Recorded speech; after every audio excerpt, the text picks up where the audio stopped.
लगे सोनाया रावा हो भरती पटनवा में आके मुलाकात कर लेगे।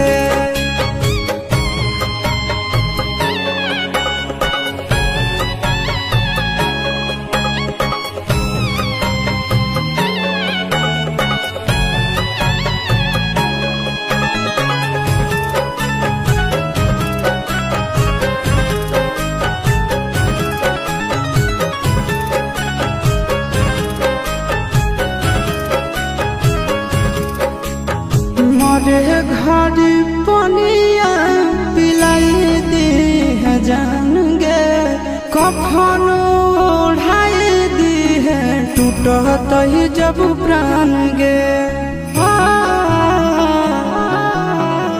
मरे घड़ी पनिया